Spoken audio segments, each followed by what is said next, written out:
My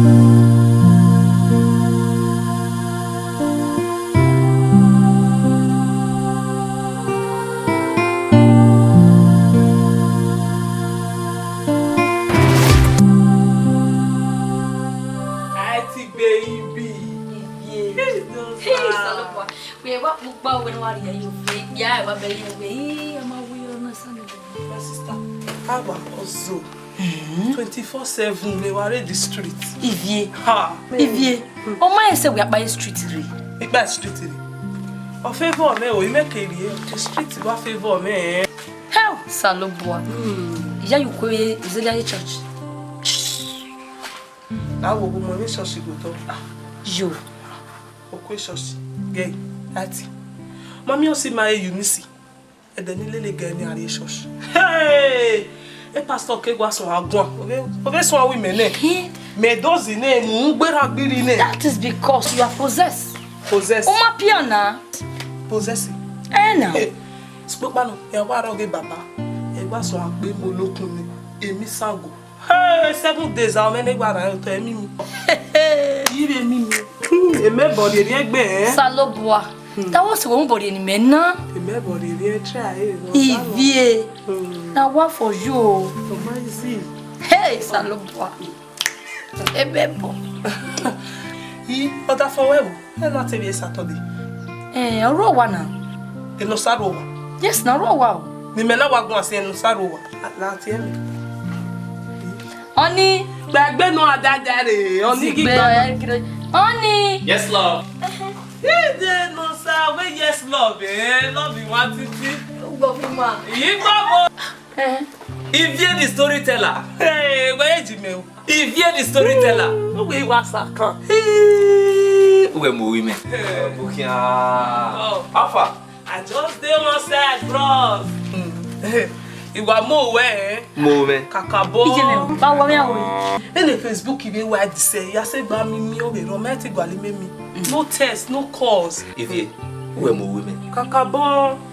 Wa mo we. Don't be angry. You no walk. Ivie, ka bo wa gwegun.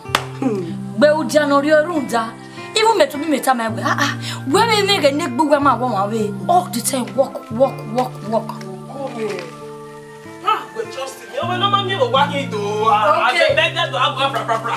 We go sana. Come. Me la wa ga. We ha ma. Ije o. Okay. Ya, we go we no. Ya me hin na me ba I to your no me go. We go ka bo. I trust you. Go January. Come. Ivie the storyteller. Come. Hey, Musa. Come. Kojo. Musa. Gbe na ni gbese. Obo kan wa tama wa se dia. Atama we se. Yes now. Ba mu gwe wa no gwe. Iwa lo pupe e ba me ti na re. Iya ye mu. Musa. Idosa. What is it? Musa. Musa. Ha. Okwe gugwe nge right from secondary school me ya we mu. When me be class we have afian onu. Onto Ivie. Osun. I told you I'm married to your friend. I beg you. Story for the gods. He me ruwa be married to wa. Ya fe ko awe. Mo igi to o gbe no. She won't find out. Musa. Stop this. Ija. Ho we a tu onu ka fon. Dosa, ye be di biagire. Ije be na tera ne. Get out of here. Ija. Seke. No mani yo ni e ko josh. Jesus. Bobo de gwa lo mu. O pa agbele your twins. Wa bo wa hian yo ajumoja. Ogbe na ede. Ize lo pupe. Ige si ebu gba oni ya lo pupe jogu wa. Ibata na oge yodo wa we just like that. Nothing to show for. U back Any to awon no we mo nene ra ere. Adi me be settle mi o da fun ire na ni ere ra no ro. Ito I say no guy expensive friend. Back on na ba o come. Ishare.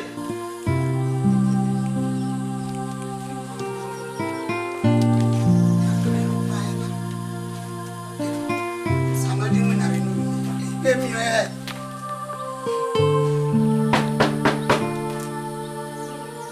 hey, ma kwero bana.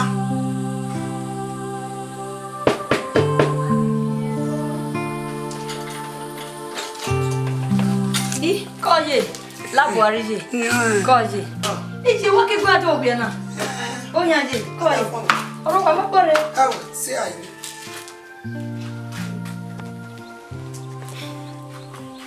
Òkè á pé mọ́. Òkè á máa yè. Òkè á máa bí Nàìjíríà.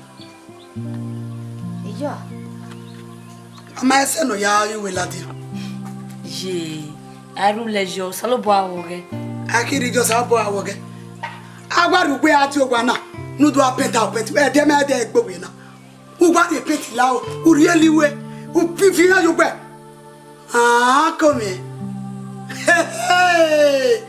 Ah, tie nani.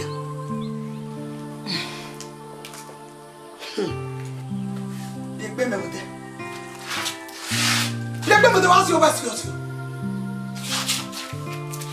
Degbe me de wasi o pe. Degbe me de.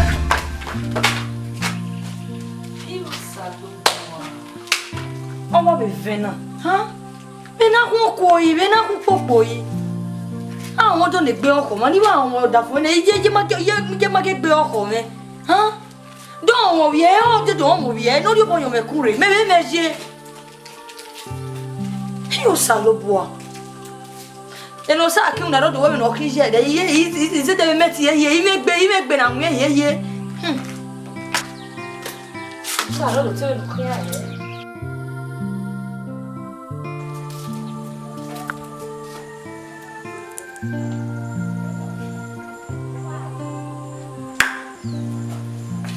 Awati we. Koi. Ito ya awati we na awati. Toa inu beti we. Ya gbari we re nu do ni obo ni obo. Ah, toa. Me mani agugbe we na. Ruda wo we ito ama o soro pa ma toa we. Da to soro pa toa we. O ga ri omo nu. No me do mi ari ati eje na kwa o. Do mo fiye. Ido toa. Bien moume, toi bien moume. Et le cahier. Il bien son ami ou quoi? Ami à quoi?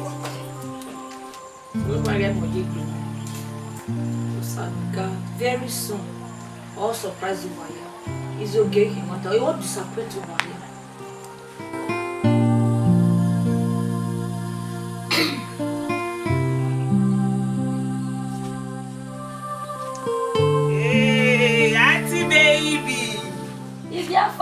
I just say, baby. Now, wow. Umoswa. What is your name? Oh, where? I want back for copy now. When they want. To Tafika. What's the? You don't want your name now. Eh, very much. If ye, come wow, we know where. I'm going to want to see you do an name. Why you were? Alpha. Oh. I am my friend. Eh, boo, we won't pay. No, we want no rock. Everyone in winner. That's it. Come. Relationship over now last year. My baby. Come. God, yeah. We tell you, dear. Oh, yes, sir. Everything is fine. Come. So we say. We never get caught by now. We judge you, you see. Ozaye, my sister. Eya woman. Ohuni. Egu enwa mere gbu yuto. Just because we ni mama woman ya marry. It may be an that woman, that woman, she's really dealing with me in this house. Get me off of me. We know what Kakaba we Ruda we go. How do you mean? We're not going to be on a night. Maybe we're telling me now, we beg him, mood may come out when you pass through. I mean, how we go along, Mama Marina. No, be within your leg, we go along. Like, seriously? I don't know when we go along. Igualom. Yet, Yatamawe, a problem in me, Igualom. How we to go along? Ubi agwali memi eme kere ni ade. Utankwege solution. Obi me atato bo me anamio. How we to go along? Okay, Babalawo pa no that wareni na latest. They may agian bibi or when it was say. Nye time for we go say. I don't understand. Don't Baba no ni. How to go come? How your mother now we vient vano. Ou ba. Salobo wa mi dan. Omo no wa ya ri e ve gwa gobo. Omo ni. Awa. You were surprised when we might understand me, even as a friend. Me, I'm a strong Christian. There's nothing on when we are that I believe we're Osalobuaniga at the right time. Sabari money.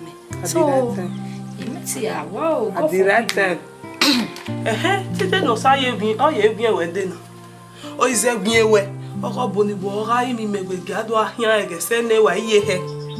Igi be set de lawa. Mi davita. Oni ahina. We ru da we do ave ne wa ba eronia. No ma say be ne o la. Ah, on est desi. Oh, we ba eronia. This one can wait here. Very smart.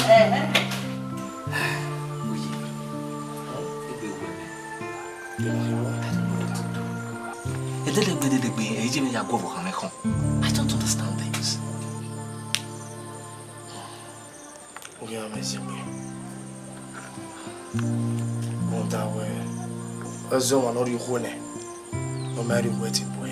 know my guy now, advise me.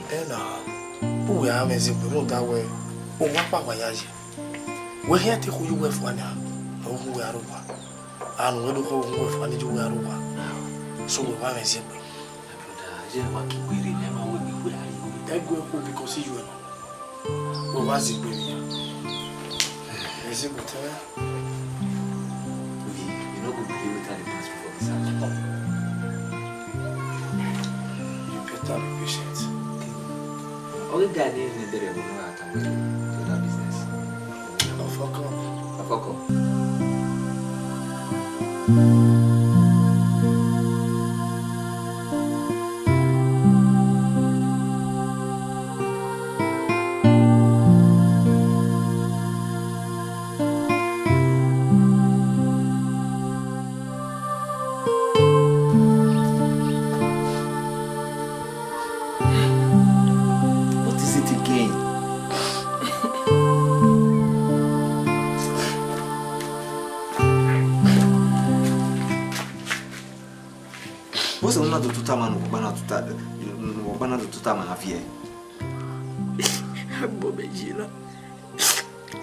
No, tell me, Agbomejina, that I cannot find peace in my marriage.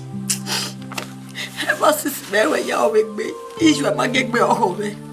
Just because we might be on my piano, we may be anyway. Is your man get me home. I know this is about my mother. Honestly, what to time I have here. We married church in India, the pastor counseling. I know, but God should do something. God should just bless me. That is all I want. God should bless me with the fruit of the womb. That is what I want. It's not counseling all the time. I'm tired of hearing counseling. Where is your faith? Where is your faith in Christ? The Bible says He will make all things beautiful in His own time.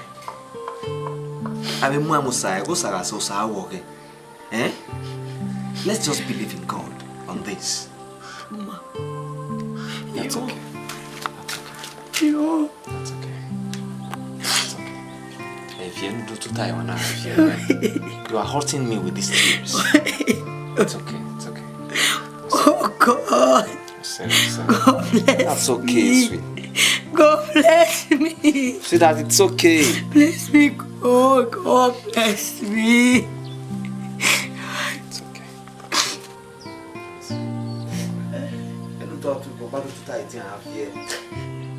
It's okay. Wipe your tears.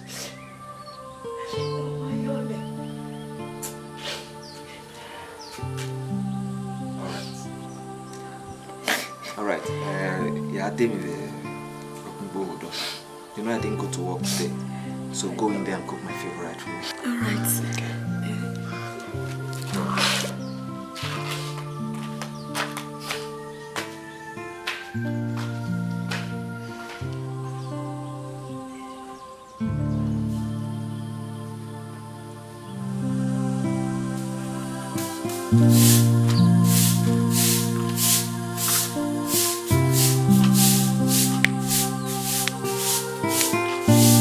Exactly.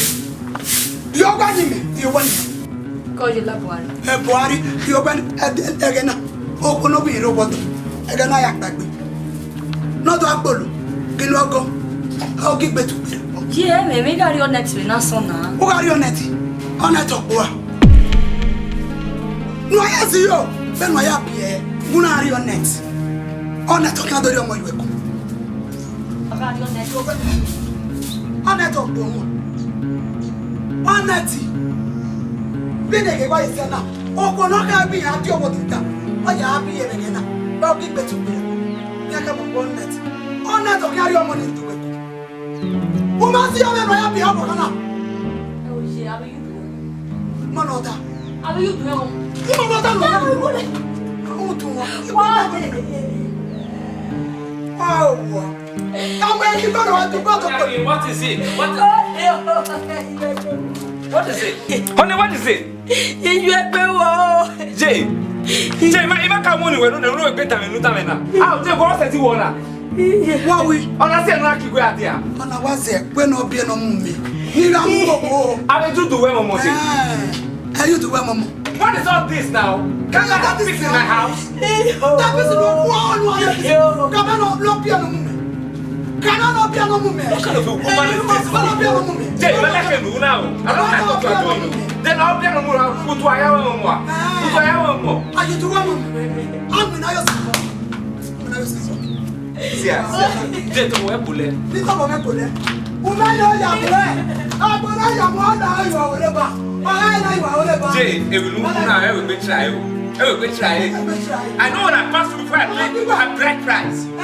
Yes. I'm a pastoral woman. Now, the baby, Jay, I will better than Nuna. You will go back to the village. Yes. He ran about it. He not getting it.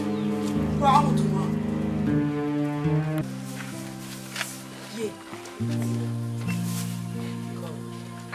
Oh, wow, what don't it be on one? Oh, why would it be? Ah, yeah, she. So, what on is now, eh? Oh, yeah, they have fire. Yeah, oh, mamma.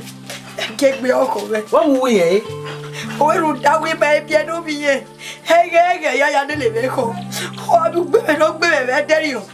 Hey, baby, yeah, my can't not touch it. Hey, baby, you can't have my mind.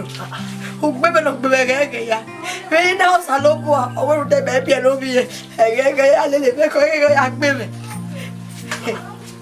No, son, no, son, about your money. Imagine, Huh? imagine.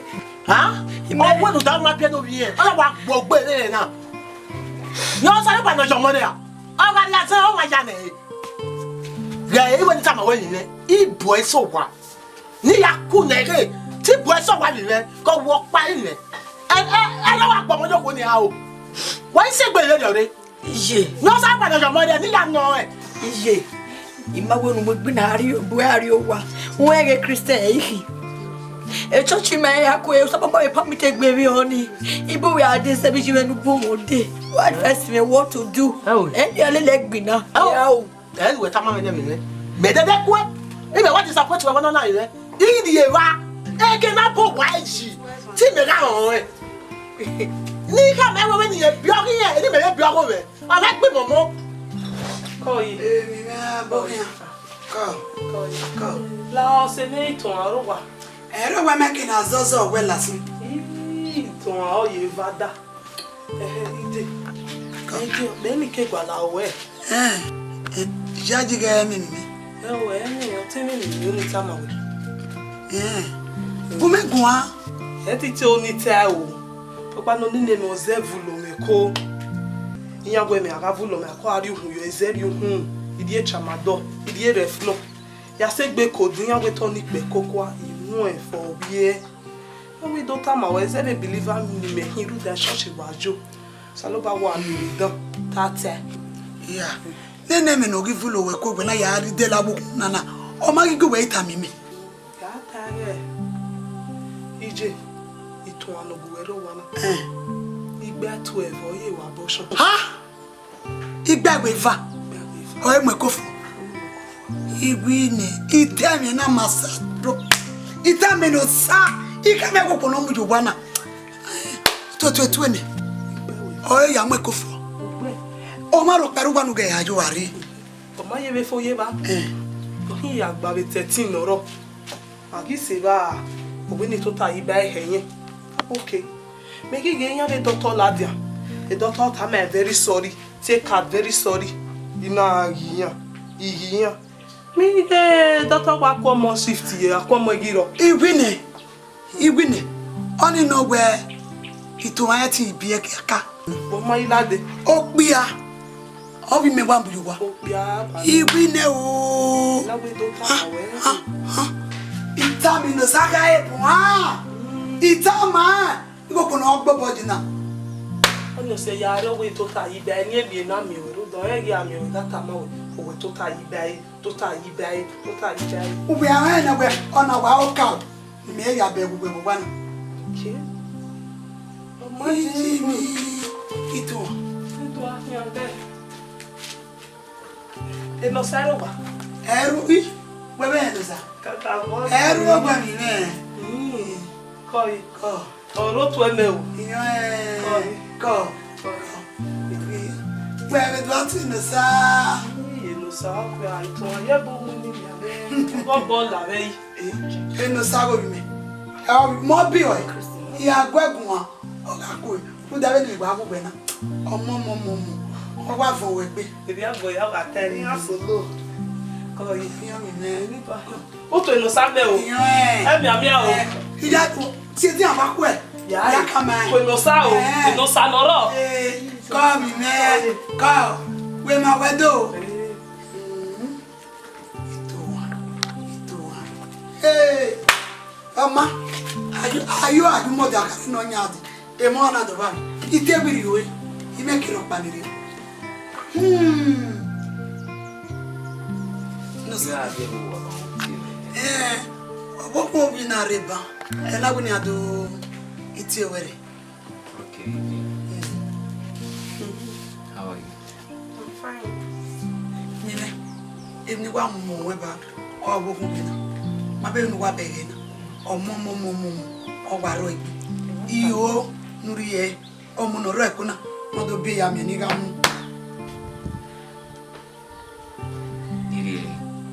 Ya. Owo ki men meri wa o kan sunu. Okoni. Opia. Oni negi me kom. Ariana ya fi ariabi. Emi omo bi. Ariana be lele o salo pa pa. Okay, I said all you know. Obiano.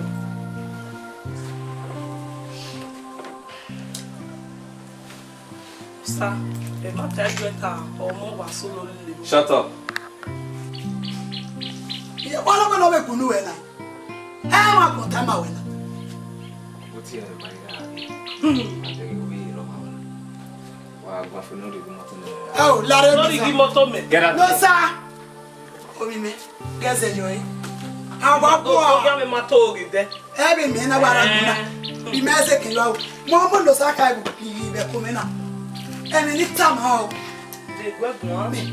O mo no ro we ko na ya fe enu saka o kin abi ye na. E gbo mo le wo gbo de. Ifi abo me bi na Ya ko we ni ga de. Ibi setting o mo ya ni le bolo. so. Agwa. O te mi tun atema gbo, o te mi no ma ma. No, na gbon fi ni.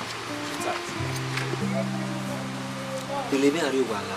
Follow me home. Follow me. Honey, yo, I'm not going back to that house. Wa jo nu je jo. If you wanna go here now, who go here now? Da ure shoes me. Why ni Pastoral book woni wo wa ni eh? Wo ta be de we ni ni ahia be rio. Agbo mo le shoes. E no gbe bata yo wo ekino na. E no sa kana, no sa no gbori. E de no sa, o fi me mi na fi e. O be va ya gbe pa. We mai. Mo be ni je ni ji. Believe me do buy marriage. Honey, you know I don't have any issue with you. But your mother, you na yaro wani, meti le lugu yaro wani because you make benagbe. Didn't go to room how? All right, just follow me home. I will send her back to the village. Better. DJ Kwarigo no rigwe no kereni. Ede rigwe o ahia o yogbe ro ri o wa o abayo. Ibi atayo gbagbo lo. Ami na we ge ni kai. Ahia no saka na. Pese ti se wale wa do wi ije. Oh you. No sa. Sister, you're welcome. Pastor, there is fire on the mountain. My marriage is shaking. Ever since I got married, I have not found peace in that marriage.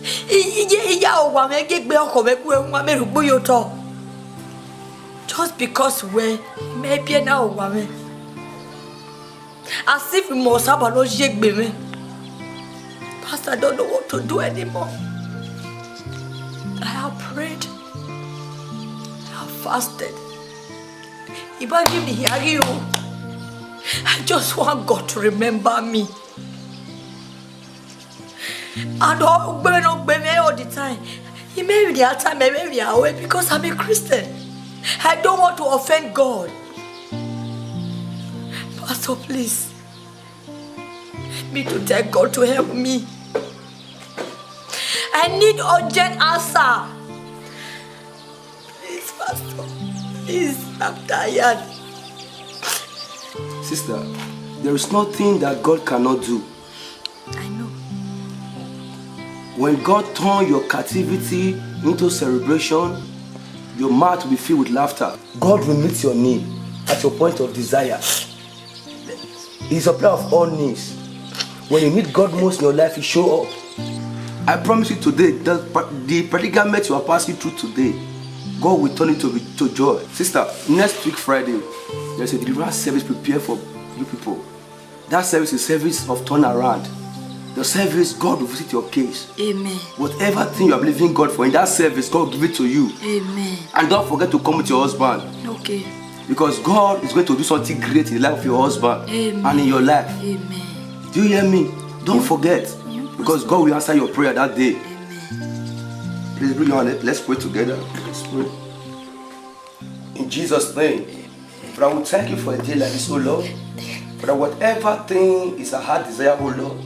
For that may you give it to her in the name of Jesus. Amen. For that let this one celebrate, oh Lord. Amen. For that let this one sing a new song, oh Lord. Amen. For that soon. The way here now.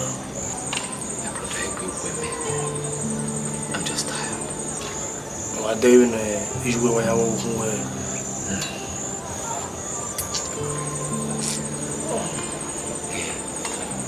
Close to 3 years now, I've not been able to put a seed in my wife's womb. Anyway, you have tried everything possible. I'm your way. I'm worried. There's nothing you can do again. I'm waiting your side. It's no problem. Oh, my church is another way. My pastor, where deliverance service here arrive next week Friday. Good Monday. And maybe rely, you know. Well, we are 15 minutes and I'm waiting. That's it. Because apart from Saloba, I don't know your money. That's true. That's not. Now you travel where? Not tell me. Benin Movie, banana. A women guy. What happened? A guy I don't care where we see where. Italy la. See where Italy? Oh, Italy. But tell you baby. Anyo. Ije. Tell you baby wa. Yes, you are. When I see where I know see where now. He's very generous. Yeah. Iwe again you yare. I was you know very. But those guys they use money They use money Guy. But Stop drinking, my brother. if you motor period I was saying now we dear with my man travel. No that way. Well, no problem.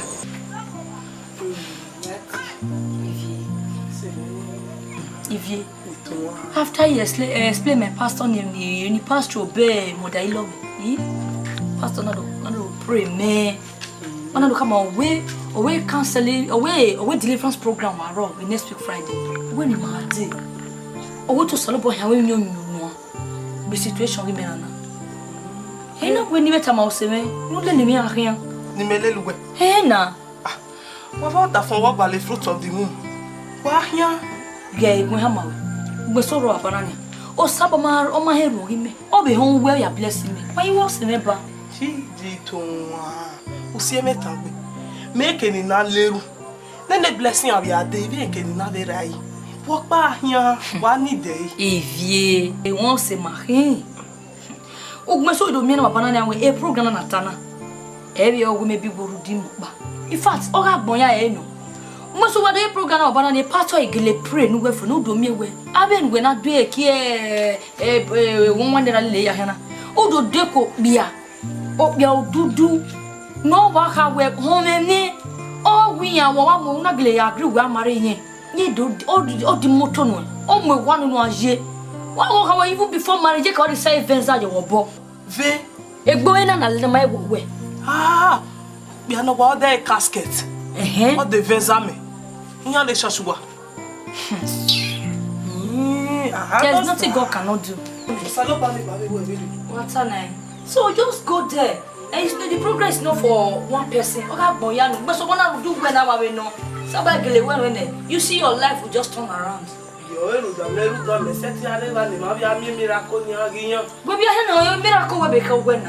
Let's go together.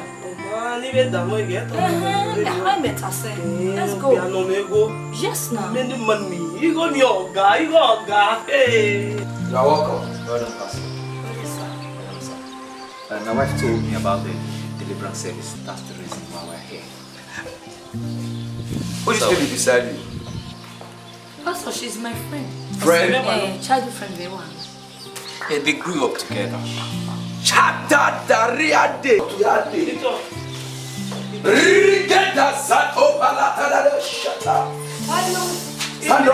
I sense evil. I sense the hand of the enemy here. Le coupa Nezeo, got by my back, you, Nezeo, got by my back. I will not be my nail. The back bed is a day. What's it? What's it?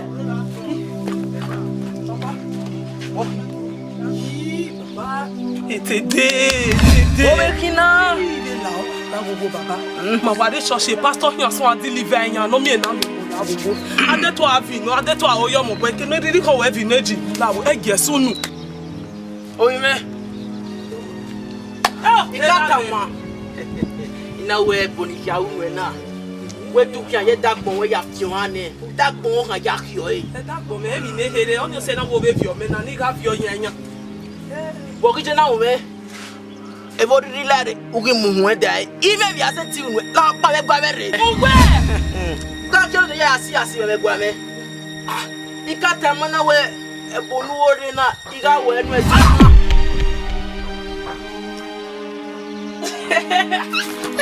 Baba pa gba mere Ti guardi e ciao baba ti guarda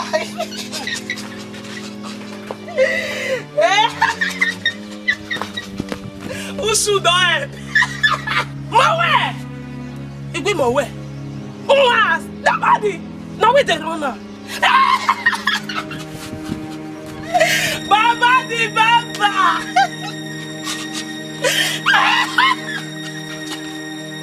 Eh, ito abiye kunye o. Ina da komoji. Igi nwe dede. Iwe dede. Enosa. Ogo menu. Ami le. Mawe.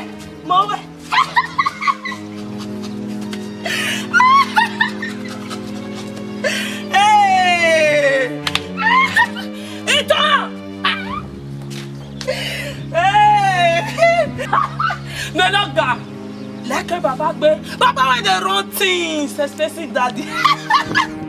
Hey! Scatter the place. Now we dey run now. Ah, ye nene to. Ime ma nene now. Lisondo ekudu aredo atide. Le konsakala totalabi. Regedede. Listen, that yoke must be broken today. Amen. That thing as if you have wife barren. After today, it must be broken. Amen. Idu ale kupatarata. Le sukitara to parada. Father, I command fire on the enemy shrine. I command fire in the camp of the enemy. Father, let your fire begin to torment them. Don't let it torment them. Wherever they are, it shall be loosed by fire. Amen. I say it shall be loosed by fire. Amen. Every gate, every chain, because you are here today, is broken. I declare fire in the camp of the enemy. I declare their pot breaking. I declare their pot broken. I declare it broken.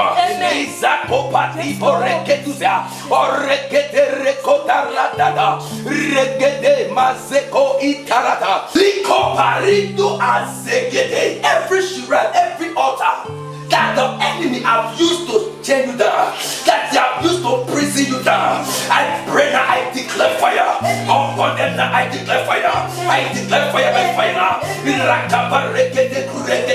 Ozaza itare enthusia, okozo itare kodoya, every spiritual bondage, every chain, every chain, every chain, I command it loose. I say loose. I say loose. I say loose. I say loose. I say loose by fire. I say loose now. I say loose now. I say loose now. Whosoever that make you bury, wherever they are, I command fire to locate them. I command fire to locate them. In Jesus' name we pray. Amen. Thank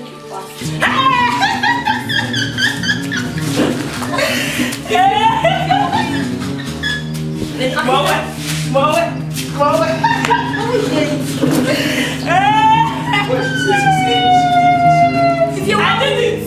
Wow. I did it. How? More way. Wow. No, Sam, no. You are loving no, Sam.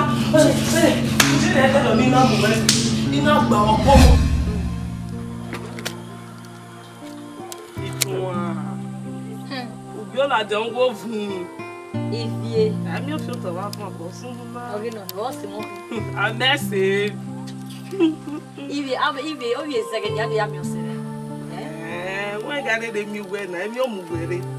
Every man and his father. I better go to Yadza. We had to regulate the best week by me for you. I brought good news. Good news. Yes, No favor him ever. no, this time around, my favor. Okay, shop your own nahi. Maybe we're telling me, anyway, my marriage is coming soon. Marriage Henna. for real. Yes, now. Easy courier. I'm with Tetragon. Who is the lucky guy? Who else? No son on her.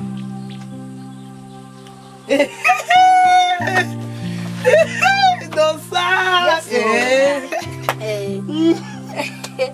Wait, what am I now? Oh, we are teaming the side. Oh, not the son. So, Easy. oh, what's our yeah, she take a place and so we made it. Yeah, take it. We're not bottle in the head. Why you pray salo boa. We no sawa settle. Yes, so Love him Sunday. a love is no boy. Guys, we here cheap breastmeat. She breastmate. I be messing me. Yeah. Before uncle, I no size we are water. what do you mean now? Ijeme, why stop away on you? Ikunanya, me I go about there. Yeah, anyway, I said she breastmeat there. Yeah, even my husband is where join me. No, what I know, if you're my best friend, she'll be my chief breastmeat. Oh God. Okay, and fall in my hands. I go work again after you talk. One use, if you take a pitch, they will wallow. Why go at least 15 to 20,000 euro here and there. Mayo. Igo hereni hi. Where now? Ya ba.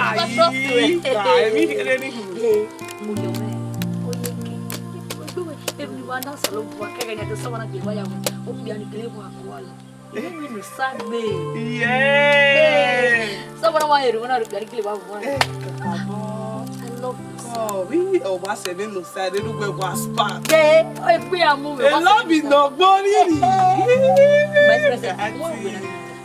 Shall we express? When I love you, better me. Oh, come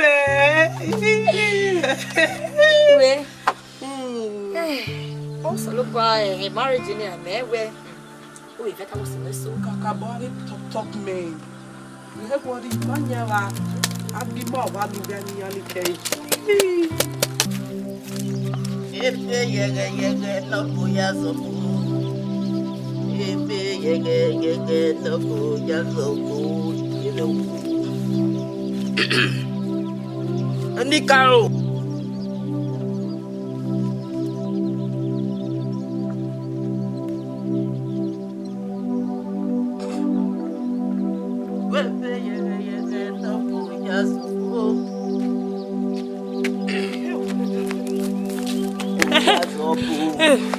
Papa Domo. Do. Papa. Oti ase deva. Deva pa, ove seke, bébé avanço. Oribe kina. Bébé avanço rame. Mami o se meni ton. Wege no pe na we nu gume we. Ne setin yo menosa. Ona be beku. Ona yo menosa. O me o mo so gwa no wetin ya bie la owura mi. Ima no mi o mo bie. Mi o mo bie kenye, mi o mo bie. Ove, iga ove nu kai. Chari. Mi yo pa ni setian ou. Sokma. E boni ya onu na. E dagbon wo ka ya fi han ne. E dagbi me. Wo ka setian ragbon. A setian mi ko mo. Mi ki to.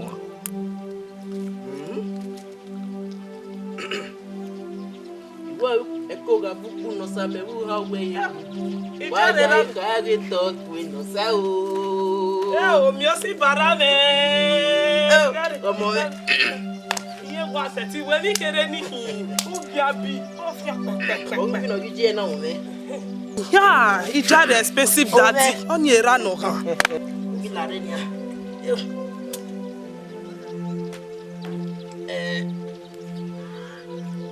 Ele me aso duwe kun o to. Rame. Oga, iye wa se ti we ipo wa. Tete lo lade. Baba mo ma bu gbe.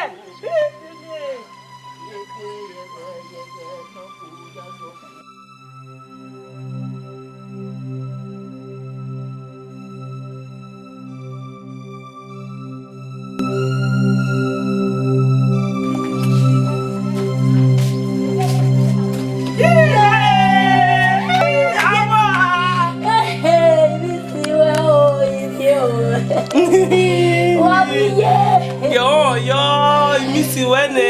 Missy we cavo. Não sei me. What did you? Não, vamos ver. Mamãe. Eu vou criar. Go. O que ele é aí? Acabou. Foi uma troça.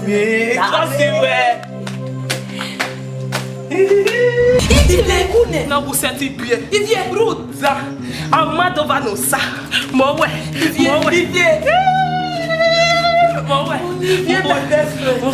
E vem a best friend. É best friend de way here.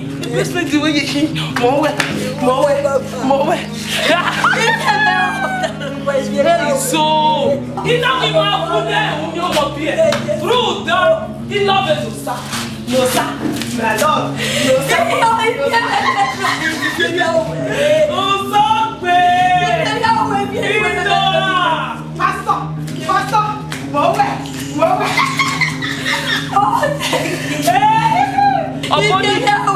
Ọ̀pọ̀ wẹ́ ní mú wẹ́ dédé. Mo jẹ́ dẹ̀dẹ̀dọ̀ ní mú wẹ́ dédé ni. Mo wẹ̀.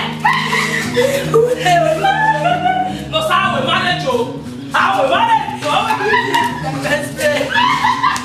Bíbí náà wọ́n wà lọ́pẹ́ o. Hello. Thank you. Oh, I thank you. you for this day, Lord. Thank you, Lord. Thank you, Lord. Thank you, Lord. Thank you, Lord. Thank you, Lord. Thank you for this. Thank you, Lord. We thank you, Lord, for everything you have done.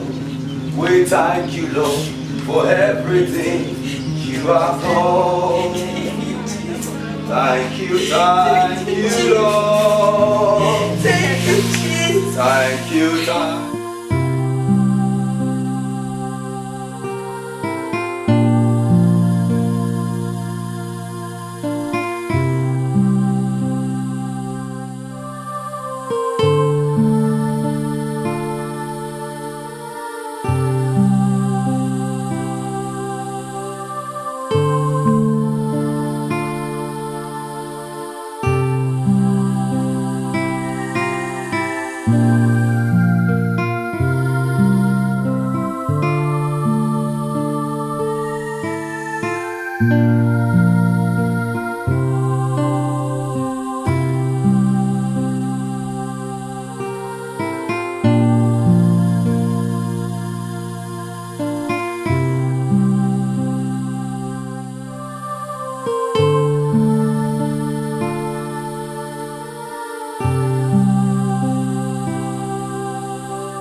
Thank you.